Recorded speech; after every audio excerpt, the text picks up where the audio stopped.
Ashama harka fuunee akkam jirtu hordoftoota fi daawwattoota keenya akka isin hordofaa jirtan kun Oromoo Beest TikTokidha.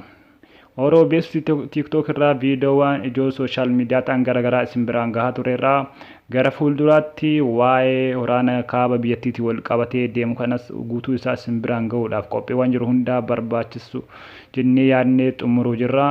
Hammasitti isin warroonni chaanela keenyaaf fooloo Wakinnaan subscribe goone subscribe gochuudhaan maatii keenya dabalama akkasumas immoo viidiyoon kun namoota hedduu bira akka ga'uuf like share gochuu akka irraa fanneechaa viidiyoon argitan kun hiriira wakinnaan deeggarsa waraanni Suudaan akkuma konkolaataawwan irratti lakkoofsa gabatee argitan kana waraanni Suudaan kuma hedduu lakkaa'amu meeshaa guutuu wajjin waraana Tigraay wajjin biyyattii loluudhaaf seenee jira. Akkuma argitan kana fuula loltoota kanneen irraa gammachuu guddatu argama. Raayyaa waraanaa biyya Itoophiyaadha ammoo suuraa yookiin viidiyoo kan erga argeen booda rifaatuu guddaa keessa seenuu danda'ee jira. Bifa kana waraanni kun itti fufeennaa mootummaa Itoophiyaadha Abiy Ahmed kufuun isaa waan takka yookiin waa wal nama gaafachiisu hin qabu jechuudha.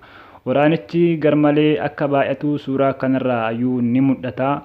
Bifa kanaan waraanni Itoophiyaadha daaraa bishaan bu'e akkasumas ammoo naannoowwan akka Amaaraa akkasumas Affaar irraa balaa guddaan gahuu danda'a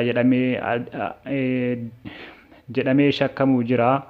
Waraanni Tigraay ji'oottan darban keessaa humna isaa bifa gahaa ta'een akkasumas ammoo meeshaawwan tana duraa suphatee konkolaataawwan kanneen qofa osoo hin taane konkolaataawwan biroos dabalataan konkolaataawwan qofa osoo hin taane ammootu xiyyaarota lolaallee kanneen dhumatanii jiran suphatee gara waraanaatti seenee jira. Waraana kana irratti bifa tana duraa baratamneen injifannoo guddaa ni argatu jedhamee eegamuu jira.